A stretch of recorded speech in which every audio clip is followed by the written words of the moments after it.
ഉച്ചയ്ക്ക് ജോലിയെല്ലാം ഒതുക്കിയിട്ടിരുന്നപ്പോഴതാ വിളിക്കുന്നു 2 kg ബ്ലാക്ക് ഫോറസ്റ്റ് കേക്ക് വൈകുന്നേരം കൊടുക്കുമോ ചോദിച്ചിട്ട്. പിന്നെ വെറുതെ ഇരിക്കുകയല്ലേ എന്ന് വിചാരിച്ചിട്ട് ഓർഡർ നമ്മൾ എടുത്തിട്ടുണ്ടായിരുന്നു. കസ്റ്റമർ പ്രത്യേകിച്ചൊന്നും പറഞ്ഞിട്ടുണ്ടായിരുന്നില്ല, വൈകുന്നേരം കേക്ക് കൊടുക്കണം എന്നുള്ള രീതിയിൽ മാത്രമാണ് പറഞ്ഞിട്ടുണ്ടായിരുന്നത്. പിന്നെ ലെവൽ ചെയ്യാനുള്ള ടൈമൊന്നും ഇല്ലാത്തതുകൊണ്ട് ടോപ്പിൽ പാലറ്റ് നൈഫ് ഡിസൈനും കൊടുത്തിട്ട് കയ്യിലുള്ള ക്രീമുകളൊക്കെ വെച്ചിട്ട് ഇതേപോലെ ഒന്ന് സെറ്റ് ആക്കിയിട്ടുണ്ടായിരുന്നു കേട്ടോ. കാരണം വീണ്ടും ഞാൻ ക്രീം ബീറ്റ് ചെയ്തിട്ടുണ്ടെങ്കിൽ ഓർഡർ വേറെ ഉണ്ടായിരുന്നില്ല. പിന്നെ നമുക്ക് ആ ഒരു ക്രീം ബാലൻസ് വന്നിട്ടുണ്ടെങ്കിൽ വേസ്റ്റ് ആവുമല്ലോ എന്ന് വിചാരിച്ചിട്ട് ഞാൻ ഇതേപോലെ ഒന്ന് സെറ്റ് ആക്കിയിട്ടുണ്ടായിരുന്നു.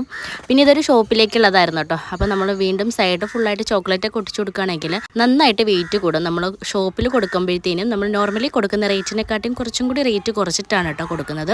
അതുകൊണ്ട് ഞാൻ ഈ ഒരു രീതിക്കാണ് സെറ്റ് ചെയ്ത് കൊടുത്തിട്ടുണ്ടായിരുന്നത്. ഇന്ന് നമുക്ക് ഹായ് പറയാൻ വേണ്ടിയിട്ടുള്ളത് ഗയ, കൗശിക, ശിഖ, സെൻഹ, ദേവതീർത്ഥ, ഇത്രയും പേർക്കാണ് കേട്ടോ. അപ്പോൾ ഇന്നത്തെ വീഡിയോ ഇത്രയേ ഉള്ളൂ. അടുത്തൊരു കുട്ടി വീഡിയോ ആയിട്ട് വരുന്നത് വരെ താങ്ക് യു ഫോർ വാച്ചിങ്.